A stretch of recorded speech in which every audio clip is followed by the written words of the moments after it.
Doy un saludo a todos quienes nos ven. Me presento, mi nombre es Mauricio Duche, yo soy profesor de la Facultad de Derecho de la Universidad Diego Portales y les quiero dar la bienvenida a el cuarto capítulo de nuestro ciclo de conversatorio sobre temas que son relevantes de diseño, funcionamiento de los sistemas judiciales que organiza el programa de reformas procesales y litigación de la Facultad de Derecho de la Universidad Diego Portales y que hemos estructurado con el objetivo de adquirir experiencias, elementos de análisis, ¿cierto? Sobre todo a la vista de el inicio del proceso de redacción de una nueva constitución que vamos a tener en Chile, en donde el tema del diseño del sistema judicial y temas como la independencia del sistema judicial van a ser temas claves.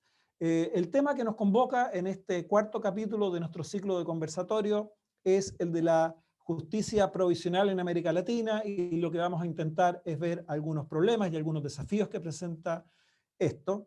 Y para ello tenemos a una gran invitada que es Carolina Villadiego, a quien voy a presentar en un minuto más. Pero antes de eso, quiero contarles un poco algo sobre este tema que en Chile no es tan conocido y ha sido poco discutido, pero como nos va a relatar Carolina, es un tema muy importante en América Latina en general. En Chile no hemos tenido mucha oportunidad de discutir este tema, pero en marzo, a mediados de marzo, el presidente de la Corte Suprema señaló claramente que cuando termine el estado de excepción, él avisora un enorme problema con las cargas de trabajo del sistema judicial, sugiriendo que las dotaciones actuales probablemente iban a ser suficientes para poder enfrentar la enorme demanda que íbamos a tener que hacernos cargo. Y muy rápidamente la Asociación Nacional de Magistrados y Magistradas publicaron una columna de opinión en el diario El Mostrador a mediados de marzo, también concordando con este diagnóstico, pero señalando que, en su opinión, la única forma de hacerse cargo de este problema sin infringir la Constitución sería que se dictara una ley, se elabore un proyecto de ley que establezca jueces transitorios por un periodo, ¿cierto?, que se hagan cargo de esta cuestión. Y por tanto, uno ve que en el horizonte el problema de los jueces provisionales o transitorios o distintos nombres que pueda tener va a aparecer en nuestro debate y por eso nos pareció súper importante tener la opinión de alguien que ha estado viendo este tema, de un experto, de una experta en este caso como Carolina Villadiego, a quien en este momento presento. Carolina es abogada colombiana de la Universidad de los Andes de Colombia, pero también tiene un magíster en Derecho, un LLM en la George Washington University en los Estados Unidos y un magíster una maestría en Ciencias Políticas y Sociología de Flaxo. Además, Carolina ha trabajado en varias organizaciones internacionales, intergubernamentales y también en algunas organizaciones locales, siempre mirando temas de la justicia y hoy día tiene como cargo ser asesora legal para América Latina de la Comisión Internacional de Juristas. Hola Carolina, muchas gracias por participar de este conversatorio. Hola Mauricio, un gusto. Gracias por la invitación. Bueno, tal vez la primera pregunta, Carolina, para partir conversando es, ¿qué son esto de los jueces provisionales o provisorios? Un poco para que tal vez la gente que no había escuchado este concepto, ¿cierto?, pueda enterarse. ¿Cómo los definirías tú? ¿Cómo lo explicarías? Mira, los jueces y juezas provisionales, provisorios, son jueces que son nominados o designados temporalmente y que ocupan cargos usualmente que están en vacancia y que no son llenados de manera a través de los concursos de oposición o a través de los procesos de selección de nombramiento que están establecidos para ministros o que surgen, digamos, otro tipo de nombramiento. Es decir, que son, digamos, jueces que no siguen los procedimientos generales de nombramiento, no hacen parte de la carrera judicial, pero ocupan cargos esenciales como jueces y su idea es que sean temporales. Eso es como yo así lo definiría. Perfecto, me imagino además que probablemente hay distintas modalidades en los distintos países de la región, digamos. Sí, sí, porque, pero en general, digamos, los países de la región todos tienen algún, no todos, pero la mayoría tienen un grupo de jueces provisionales o provisorios por diferentes motivos, digamos, hay algunos que son porque no se han podido llenar las vacantes, las vacancias judiciales, y entonces se ocupan esos cargos porque un poder judicial no puede funcionar sin que tenga, digamos, a todas las personas que necesita tener. Pero también hay otros jueces que son, por ejemplo, encargados, entonces pueden ser jueces en carrera, pero que son encargados en otros cargos temporalmente, entonces están en provisionalidad en esos nuevos cargos, aunque sean de carrera, o hay otras modalidades que pueden ser jueces que son nombrados por periodos muy específicos. Por ejemplo, en Colombia hay unos que se llaman los jueces de descongestión, que es tenemos un problema de congestión, hacemos un nombramiento temporal de jueces para la descongestión y se encarga solo de este tipo de procesos. Eso es distinto a los jueces que son provisionales, pero que ocupan cargos en propiedad, por así llamarlo. Perfecto. Estos se parecerían, estos que mencionas de Colombia, se parecerían a la idea que ha sugerido la Asociación Nacional de Magistrados Magistrales, llamándolos jueces transitorios en Chile. Oye, ¿y cuán extendido está el uso de este tipo de jueces en América Latina? Yo sé que tú tienes algunos datos que tal vez nos puedan ilustrar, pero cuantificarlo puede ser interesante para ver de qué estamos hablando realmente. Pues digamos que hay variación. Si te doy unos datos generales de algunos países que conozco, hay países que tienen entre 20% de sus jueces en provisionalidad y hay otros que tienen más del 80% de sus jueces en provisionalidad. Más o menos de eso es de lo que estamos hablando. El informe de 2013 de la Comisión Interamericana de Derechos Humanos sobre garantías de la independencia de operadores y operadoras de justicia abordó esta situación y mencionó que se había enterado que varios poderes judiciales nacionales tenían un grupo importante de jueces en provisionalidad. Los datos que yo he revisado recientemente te muestro un comparativo de 4 países. En Colombia, por ejemplo, los jueces en provisionalidad en la jurisdicción ordinaria, o sea, la ordinaria es la jurisdicción que tiene jueces penales, familiares, civiles, de primera instancia, de segunda instancia y la Corte Suprema. En esa jurisdicción, los jueces de instancia en provisionalidad son alrededor del 30%. En la jurisdicción contenciosa administrativa, que es la que se encarga de las disputas, digamos, en el Estado o contra el Estado, más o menos es del 20% los jueces que están en provisionalidad, o sea que ahí ves una diferencia importante. En Perú, por ejemplo, según datos de la Junta Nacional de Justicia, en general, digamos, hay un 30%, ellos los llaman supernumerarios, pero son un poco esta categoría de jueces que están temporalmente nombrados y que siguen un procedimiento distinto. En Bolivia hay unos datos un poco más informales del 2018, donde casi que se mostraba que jueces ordinarios podían ser alrededor del 80% de la totalidad. Y tal vez el caso más paradigmático, donde además hay condenas de la Corte Interamericana de Derechos Humanos, es Venezuela, donde tiene, en los datos informales que hay, tiene un 85% o más de jueces en provisionalidad. Entonces, digamos que ahí ves las variaciones. Lo que se muestra en todo caso es que en general los poderes judiciales, estos que acabo de mencionar, tienen unos porcentajes importantes de jueces en provisionalidad en modalidades distintas, con países con poderes judiciales distintos y con países también con estados de derecho distintos. Pero todo eso, digamos, en todo caso afecta los análisis específicos sobre qué tanta independencia judicial y qué tantas garantías hay en cada país y hay problemas distintos. Sí, y vamos a ir a eso, pero es bien interesante porque incluso en los casos, por así decirlo, de porcentajes más modestos, estamos hablando de una porción significativa. Un 20, un 25, un 30% es uno de cada cuatro, uno de cada cinco jueces y por tanto no deja de ser importante. O sea, estamos hablando de un fenómeno que tiene algún impacto muy, muy significativo, no es una cuestión menor para el funcionamiento de nuestro sistema. No, no es Y menor y ahí, si me permites una sí, reflexión, es que cuando uno mira, cuando hay datos y se puede mirar un poco la evolución, los datos que conozco que son más fuertes de Colombia, lo que muestra es que en todo caso es un problema que viene de años. O sea, no, digamos que no es un problema ni de este año, ni del anterior, ni del año pasado, sino que es algo que se viene sosteniendo y ahí hay que analizar cuáles son las razones por las cuales hay esa provisionalidad judicial y por qué es que no se han podido proveer los cargos en propiedad. Esa es la pregunta esencial.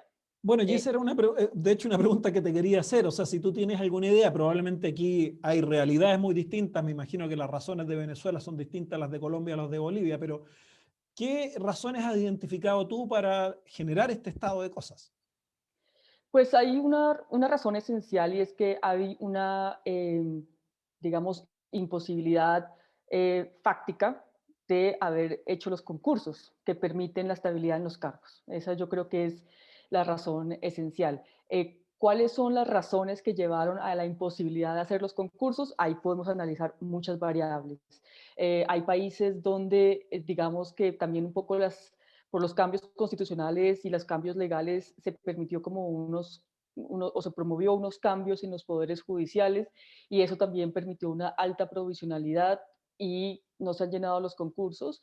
Hay países también donde uno se da cuenta que lo que pasa también es que la provisionalidad judicial representa un poder importante de quien tiene a cargo la designación de los jueces provisionales, que usualmente son personas del Poder Judicial y usualmente de altas instancias del Poder Judicial. Y ahí hay una concentración de poder importante porque digamos, es nombrar jueces casi que a dedo. Por supuesto que América Latina es un continente ultra regulado, entonces no es que esto se haga en el vacío, sino que hay reglas para la designación de jueces provisionales, pero lo que uno ve es que es una flexibilización de criterios grande, donde además como no hay concursos, pues digamos que la posibilidad de criterios más subjetivos y de altísima discrecionalidad es total. Hay otros países, por ejemplo, Claro, y donde... probablemente el haber pensado los sistemas de control que tienen los procesos regulares de designación no fueron pensados para esto por el carácter provisional. Entonces ahí te saltas Exacto. muchas de las reglas que hay en todas nuestras constituciones. Pero yo también te diría que hay unos países, yo creo que el caso de Colombia tiene como varias aristas, porque un poco lo que muestra, y lo muestran los mismos informes del Consejo de la Judicatura cuando habla de este tema, es que, digamos, lleva muchos años con concursos abiertos que no ha podido terminar. Las razones por las cuales no los ha podido terminar son variadas. Hay desde, digamos, que hubo fallas en el concurso en sí mismo, a quienes contrataron para que hicieran el concurso.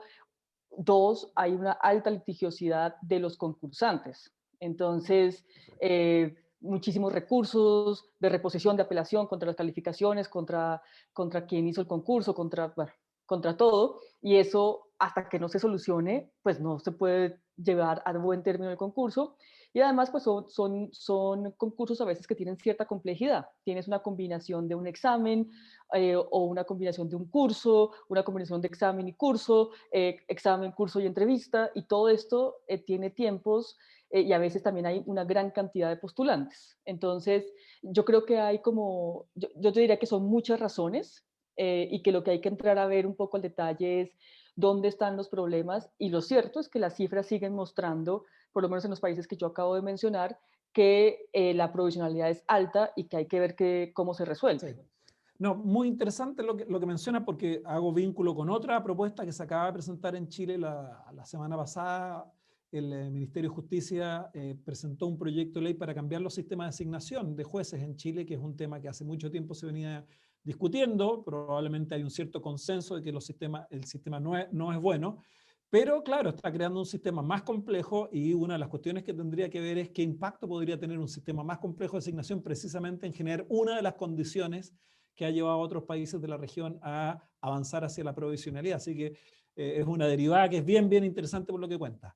Ahora, en esta respuesta y en una anterior empezó a salir el tema de los problemas potenciales que tiene esto y particularmente, ¿cierto?, con lo que podríamos decir el gran concepto de cómo podría afectar la independencia judicial. Y tú en una columna reciente que escribiste sobre este tema identificaste 3 líneas de problemas que me parecieron súper interesantes. Me gustaría si nos pudieras contar, así vamos uno a uno, en qué consistirían estos problemas y nos vamos deteniendo en detalle en ellos. Muy bien. Pues hay una primera línea de problemas que tiene que ver con que tener jueces y juezas provisionales puede afectar las garantías de independencia judicial de esos jueces y juezas provisionales y por lo tanto del Poder Judicial en general, dependiendo además de la magnitud de cantidad de jueces provisionales que tengas. En esta línea de problemas, yo te mencionaría algunos problemas específicos de esta línea. Entonces, por ejemplo, en primer lugar, una de las garantías esenciales de la independencia judicial es que los procedimientos de selección de jueces y juezas tengan criterios objetivos, estén basados en mérito y no sean discriminatorios. Eso es como una de las garantías más centrales en diferentes estándares. Y de alguna manera tener jueces provisionales puede afectar esta garantía. ¿Por qué? Porque, como mencioné al principio, la forma en la que se designan estos jueces no siguen los parámetros establecidos de manera general basados en el mérito y con criterios objetivos, y además tampoco las reglas generales, digamos, de no discriminación. ¿Por qué? Porque hay un alto porcentaje de discrecionalidad en quien elige a estos jueces provisionales. Hay un cumplimiento de requisitos legales establecidos, pero digamos que como no hay concursos ni criterios tan objetivos, esta garantía puede estar un poco en tela de juicio. Una segunda, digamos, un segundo problema específico alrededor de esto tiene que ver con que una de las garantías esenciales de la independencia judicial también es la estabilidad o llamada inamovilidad en el cargo de los jueces. Y de alguna manera, aquí hay unas garantías específicas, pero pues tener un juez provisional es en sí mismo, tener un juez temporal, por lo tanto, en sí mismo, es como que significa que es un juez que no va a ser permanente y que su estabilidad en el cargo está puesta en tela de juicio. Esto necesariamente además hace que ese juez provisional pueda ser más propenso a tener, digamos, presiones indebidas, tanto externas como internas, y de alguna manera que su independencia pueda disminuir de facto. Un tema central acá, por ejemplo, es que si hay una posibilidad de que ese juez provisional pueda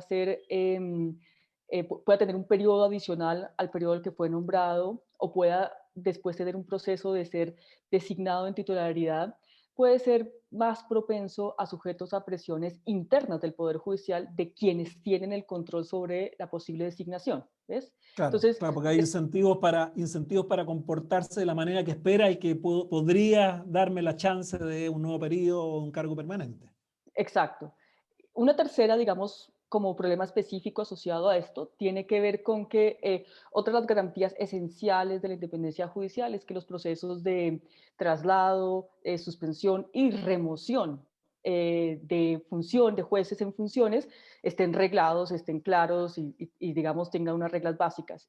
Algunos jueces provisionales, por ejemplo, para que sean destituidos no se siguen los procedimientos establecidos en las leyes nacionales para los jueces en propiedad. O sea, por ejemplo, los procesos sancionatorios o los procesos disciplinarios. Entonces, hay a veces un margen de discrecionalidad importante para remover estos jueces provisionales, lo cual también afecta esta garantía de independencia. Y la última, que también es esencial a las garantías generales de independencia judicial, pues es obviamente que no haya injerencia ni presiones externas ni internas. Y esto, digamos, en un juez que no tiene de facto todas las garantías de independencia, lo pone en una situación de mayor vulnerabilidad. Yo te diría que ese es como el primer grupo de problemas de manera general. Hay Y un... sí, y déjame quedarme, bueno, yo creo que la palabra que ocupaste me parece que es un muy buen resumen, ¿cierto? O sea, todos los mecanismos que rodean a este juez lo dejan en una situación más vulnerable y eso es precisamente lo que la garantía de la independencia intenta fortificar, ¿cierto? Que los jueces no sean vulnerables. Así que mi pregunta es si te ha tocado ver, por así decirlo, ya sea en la situación colombiana o en algunos de los países que has estado mirando, eh, cómo esto se concreta, o sea, algunos ejemplos donde tú hayas visto que precisamente estos riesgos se han dado en concreto. Si tienes... Pues mira, o sea, en Venezuela, por ejemplo, hay una remoción de jueces provisionales importante y, por ejemplo, hay casos donde los jueces han sido removidos una vez que han sacado decisiones que no le han gustado al Tribunal Supremo de Justicia y entonces ahí tú ves un poder importante, clave. Yo te diría también que hay como unas injerencias de mayor gente del Poder Judicial para nombrar jueces provisionales en determinados cargos, pero también, digamos, lo que no está muy estudiado es cuál es la injerencia real en eso, porque además esto es el mundo digamos, del oscurantismo. No hay mucha Claro, información, claro. no hay mucha transparencia y además es como una garantía, no es una garantía, es como una función muy discrecional. Entonces, en eso, una independencia judicial muy corporativa también se cierra y no rinde tantas cuentas. O sea, pedir datos sobre jueces provisionales, sobre, por ejemplo, cuántas mujeres, cuántos hombres hay en jueces provisionales, pero un dato que para mí es clave y es cuántos jueces provisionales llevan cuánto tiempo en provisionalidad. O sea, es 1 año, 2 años, 10 años. Aquí hay algunos escándalos en Colombia por ejemplo, que muestran que hay jueces que llevan 10 años sin provisionalidad, ¿no? Entonces, eso ya es una permanencia en el cargo sin tener las otras garantías, pero también con los riesgos que eso tiene. No, clarísimo. Ok, ibas a ir por una segunda línea de problemas, ahí yo te interrumpí. Una segunda línea de problemas está asociado con que hay una altísima discrecionalidad en el nombramiento de jueces provisionales y entonces hay una gran concentración de poder en los órganos y las personas de los órganos que ejercen este poder de nominación y de designación.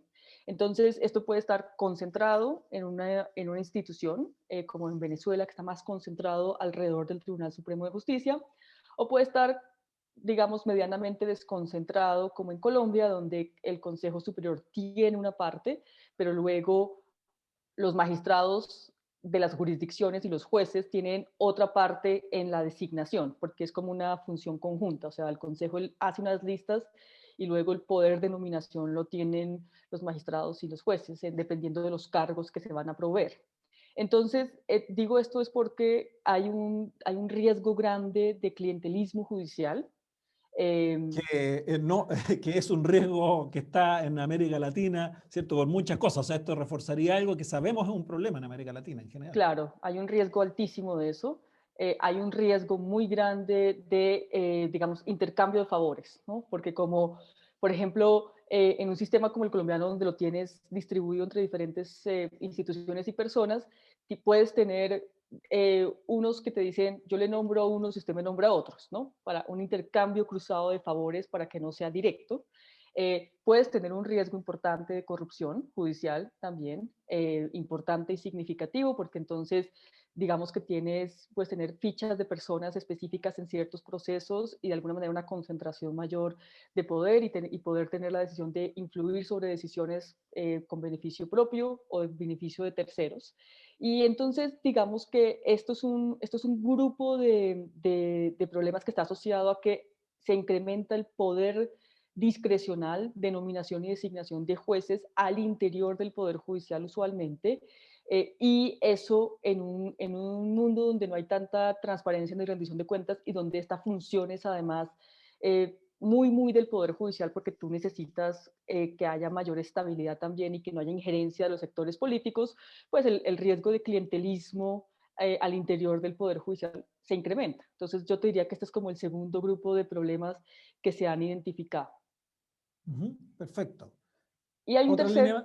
Sí, hay un dale. tercer grupo de problemas que tiene que ver, que yo menciono y que tiene que ver con que en algunas ocasiones los jueces provisionales tampoco son evaluados.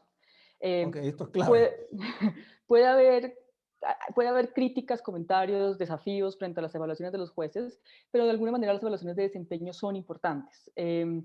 Y son importantes en todo caso también teniendo en cuenta los criterios de inamovilidad y de que se cumplan los temas de remoción únicamente por los cargos que son posibles, pero lo que es clave es que una evaluación de desempeño te permite saber un poco qué está pasando digamos, con la labor de los jueces, y eso también es una garantía para la ciudadanía y es una garantía de acceso a la justicia. Entonces, en muchas ocasiones los jueces profesionales tampoco tienen evaluación de desempeño, no están sometidos a los criterios de calidad en ese sentido, y eso también te genera como no saber necesariamente qué es lo que está pasando ni cuál es el desempeño de estos jueces y juezas y cómo eso lo comparas contra los que están en carrera judicial. Entonces, digamos que este es un tema complejo, pero que yo creo que hay que abordar.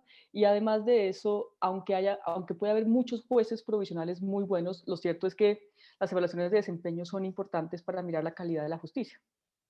No, absolutamente, claro. Y además cuando uno pone los tres problemas, las tres líneas de problema en su conjunto, uno se da cuenta de la magnitud del problema, te fijas tú, o sea, porque no es solo que falte un sistema de evaluación de desempeño más profundo, sino que además en un contexto de alta discrecionalidad judicial y corporativismo, y además en un contexto donde se amplifican los riesgos y la vulnerabilidad de los que toman la decisión. Entonces, en su conjunto, claro, uno se da cuenta que no solo tenemos una práctica extendida en la región, sino que además con riesgos importantes. Y sobre eso mismo tú mencionabas que a nivel del sistema interamericano se han desarrollado algunos estándares o ha habido una preocupación, ¿cierto?, por este tema. ¿Podrías contarnos un poco en qué ha consistido esa preocupación? ¿Qué es lo que hay ahí que podríamos ocupar para ir a ver quién está interesado en conocer un poco más qué se ha hecho en ese nivel? Sí, yo creo que, bueno, primero la Comisión Interamericana sacó el informe sobre garantías de independencia de operadores y operadoras de justicia en 2013, y en ese informe aborda muchos temas asociados a la independencia judicial en la región y toca el tema de los jueces provisionales. Y ahí dice, he encontrado información que muestra que hay una alta provisionalidad en varios países. Esto nos preocupa porque la provisionalidad implica entonces que no necesariamente tienen garantías de estabilidad. Y ahí un poco lo otro que pasa es que la Corte Interamericana ha sacado un par de sentencias sobre el tema también de estabilidad de jueces y ha abordado el tema de jueces provisionales. Tal vez dos de las más significativas que vienen a mi memoria en este momento son dos de los casos contra Venezuela, Apitz Barbera y Chocrón Chocrón. Y entonces como que en este escenario un poco los estándares, tanto la Comisión como la Corte han concretado es básicamente un poco los siguientes estándares que voy a resumir como en 4 puntos neurálgicos. Uno es, mire, primero, tener un juez o una jueza independiente e imparcial es elemento central del debido proceso. Por lo tanto, los jueces deben tener, los jueces provisorios o no provisorios, o sea, provisorios o permanentes, tienen que tener garantías de estabilidad y de independencia judicial. Eso es como uno primero. Uno segundo es la provisionalidad judicial debe ser la excepción y no la regla. Eso quiere decir que un país no puede tener su mayoría de jueces provisionales, pero no solamente que no puede tener su mayoría, sino que tiene que tener un porcentaje muy, muy bajo de jueces provisionales, porque es excepción y no la regla. Pero tercero, que es tal vez uno de los puntos más centrales de los estándares que han diseñado, es los jueces provisionales deben estar, digamos, la provisionalidad judicial debe estar sometida a una condición resolutoria. Esto quiere decir que tiene que estar sometida a que haya un concurso o a un periodo definido. O sea, no puede haber jueces provisionales permanentes. ¿Sí? Perfecto. Es como el tercero clave. Y lo cuarto que han desarrollado también fuertemente es, un país que tiene jueces provisionales tiene que garantizarle a esos jueces provisionales las garantías centrales de independencia, principalmente los temas de estabilidad laboral y los temas de, digamos, procesos de remoción con debido proceso, con garantías generales como de jueces, porque no tener estas garantías está comprometiendo el derecho, digamos, al debido proceso, particularmente a tener un juez independiente imparcial. Entonces, hay una preocupación significativa sobre el tema de jueces provisionales y hay una preocupación muy importante sobre que esto sea realmente muy excepcional y que esté sometido a condiciones resolutorias claras. Por lo que veo, claro, entonces es más o menos claro que a partir de estas recomendaciones y la experiencia internacional surge, esto es una cuestión que hay que examinar con mucho cuidado y con reglas muy específicas, o sea, eh, reglas generales, más o menos vagas, probablemente infringen todos estos estándares y nos exponen a todos los riesgos, digamos.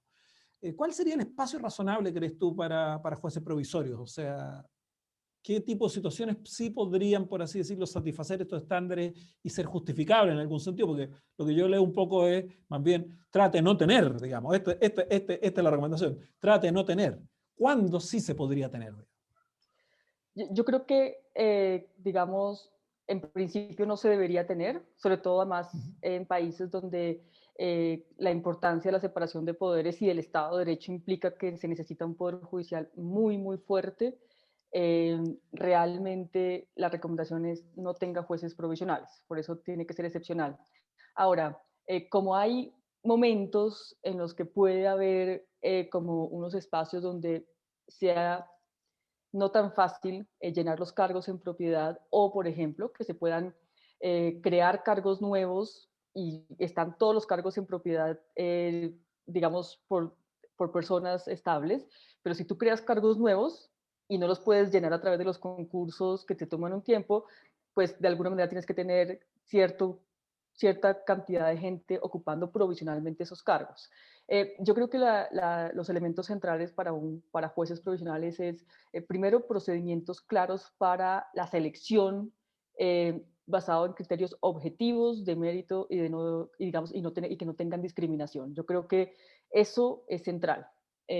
Lo segundo es que hay que reducir la discrecionalidad en el nombramiento de los jueces provisionales, clarísimamente, y por supuesto que sean procedimientos transparentes, internos al Poder Judicial, pero también externos al público, ¿no? Que permitan cierta auditoría, así como también los procedimientos de concurso son un poco más transparentes realmente y hay recursos contra ellos, hay información que se puede proveer.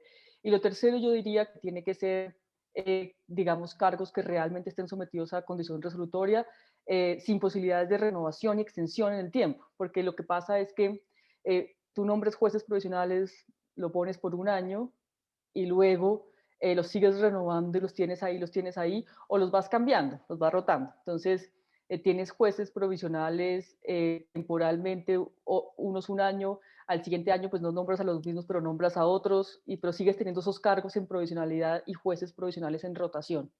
Entonces yo diría que cumplir como con las... Ahí el cuarto que diría es que tienes que garantizarle a los provisionales que mientras estén en provisionalidad tienen las garantías esenciales de independencia judicial, o sea, procedimientos sancionatorios establecidos, regulados, los procedimientos de estabilidad, etcétera, ¿no? Las garantías centrales que tienen los jueces El paquete permanentes. completo judicial, digamos. Capaz Carolina, que sí. sí. Con una pregunta más prospectiva a futuro. Un poco lo que conté yo al inicio que está ocurriendo en el caso de Chile, la pandemia, ¿cierto? Está teniendo un impacto importante en los sistemas judiciales y una de las materias que en Chile, claro, ha generado es que se ha ido atochando, acumulando un conjunto de casos que no han podido avanzar y por otra parte hay la sensación de que no ha habido acceso a la justicia a muchas personas que están en la cola esperando que se normalice la situación para poder presentar sus demandas o acceder a la justicia y por tanto hay un atochamiento, va a haber un atochamiento y esto es lo que ha generado la presión, ¿cierto? La discusión de jueces transitorios que, ¿cierto? Vimos se asimilaban bastante, por lo menos en una parte importante, a los jueces provisionales. No sé si tú estás observando este fenómeno que está ocurriendo en América Latina, si la pandemia podría ser eventualmente algo que presione hacia incrementar el problema que has estado tocando. ¿Cómo lo has visto? Sí, digamos, ahí por la cantidad de medidas que se tomaron el año pasado, en general en los poderes judiciales, y los cierres sobre todo que hubo, y la suspensión de plazos en procesos y los aplazamientos, lo que se estima es que puede haber como un aumento importante en la carga de trabajo, de toda la carga que está represada, pero también un aumento de casos digamos, en casos particularmente asociados a derechos económicos, sociales y culturales y salud, que son derechos que están asociados o que están mayormente afectados por los efectos de la pandemia. Ya desde el año pasado esto se ha venido advirtiendo en los poderes judiciales, la gente que le está haciendo seguimiento a eso también, y una de las cosas que les estamos pidiendo a los poderes judiciales es que hagan un plan de, digamos, por lo menos de proyección de la demanda posible y de ver cómo lo van a enfrentar, porque sin eso pues tampoco está claro cuál es la demanda, porque también en la contracara de todo esto está que el año pasado hubo como una disminución en ingresos a el Poder Judicial de diferentes materias, incluidos los temas penales, pero en las diferentes materias, y entonces tampoco está tan claro es cuál es el incremento real en la carga de trabajo judicial. Entonces, como en las dos Sí. caras, lo que es importante es que el Poder Judicial sí como que proyecte y vea cómo enfrenta esa carga. En ese escenario, digamos que unas posibilidades puede ser el tema de, digamos, de cargos provisionales, pero ahí, como dije, hay que cumplir con los parámetros generales de independencia y que sea realmente temporal. Otra cosa es ver si realmente se puede enfrentar esto con mecanismos de gestión que permitan una mayor efectividad en cómo se resuelve esto. Y como te dije, lo que para mí es más importante es también saber cuál es la proyección un poco que hace el Poder Judicial sobre esto. O sea, dónde están las proyecciones, los datos y la información que le permite decir esto efectivamente es lo que va a pasar y cuándo va a pasar o cómo va a pasar. Sí. Porque No, lo eso... otro, No, solo para no, terminar lo otro, solo dale, para dale. terminar, Mauricio, lo que diría finalmente es que lo otro es que como los poderes judiciales se adaptaron también un poco a la virtualidad, La pregunta entonces es, ¿qué pasó en esa adaptación y cómo seguimos en el próximo año, en los próximos 2 años, digamos, mientras dura los efectos de la pandemia? Además, hay combinaciones entre virtualidad y atención personal. Entonces, que nos cuenten un poco cómo está funcionando ambas cosas y cuál es la proyección que tienen. No, estas dos cuestiones que dijiste a mí me parecen claves, súper importantes, porque efectivamente respecto a lo primero, una tendencia, en mi experiencia trabajando en América Latina, muy común es a que la primera y única forma que aparece de solucionar cualquier problema es con más recursos, o sea, más jueces, ya sean provisorios o definitivos, ¿cierto? Y echamos mucho menos cuáles son las evaluaciones, los números que justifican esto y las proyecciones.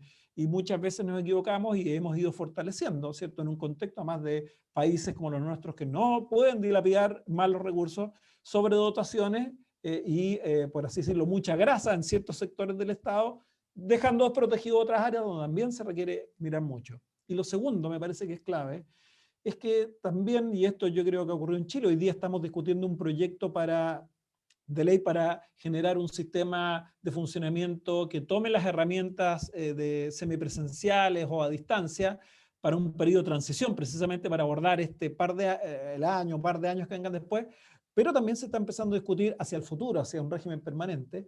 Y claro, ahí es clave también que tengamos más claridad y una mejor evaluación de cómo funcionó esto, qué cosas podrían ser proyectadas, qué cosas en cambio son problemáticas, y tengo la sensación de que estamos avanzando en la discusión, pero sin esta información. Y nuevamente puede que le erremos, ¿cierto? Como muchas veces le hemos errado a los sistemas judiciales con el tipo de soluciones que sean más costosas, por así decirlo, y generando al final del día mucho menos de lo que queremos, que es más acceso y más debido proceso. En fin, Carolina, súper interesante lo que nos dijiste, todo lo que has contado, sin lugar a dudas, es un aporte para el debate chileno. No sé si quisieras agregar algo más, eh, como cierre, digamos. Mira, diría que hoy solo abordamos tú y yo el tema de jueces provisionales, pero esto es un análisis que en mi opinión debe hacerse a la provisionalidad general en el sistema judicial.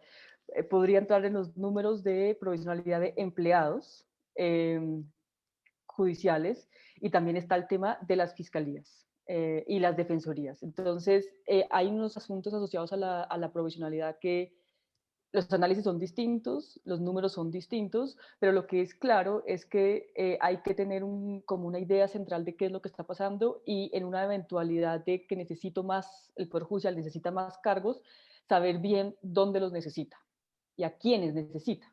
Eh, si necesita más cargos, necesita más cargos de jueces o necesito más cargos de jueces y empleados en ciertos temas, en qué materias, en qué áreas, qué pasa con los fiscales y como dije un poco también reflexionar sobre que no se trata de crear cargos por crear, sino que hay que pensar en la estructura de las garantías de estabilidad y de independencia en los casos de los jueces, pero también en general de una cohesión importante del Poder Judicial que cumpla con los estándares generales sobre empleo público en un país, que no necesariamente es como está asociado a temas de discrecionalidad que puede realmente afectar la labor judicial. Eso es lo que diría finalmente. Bueno, muchas gracias. Ahí me abriste un universo de temas, pero es importante que lo hayas planteado. A quienes estén viendo este programa, los invito a revisar el canal de YouTube del programa Reformas Procesales y Litigación, donde van a ver los 3 capítulos previos, pero además materiales de otros coloquios y seminarios que hemos realizado, y que estén atentos también a futuros capítulos de este ciclo de conversatorio. Carolina Villadiego, nuevamente muchas gracias por tu tiempo, sumamente útil para nosotros. Muchas gracias a ti. Hasta luego.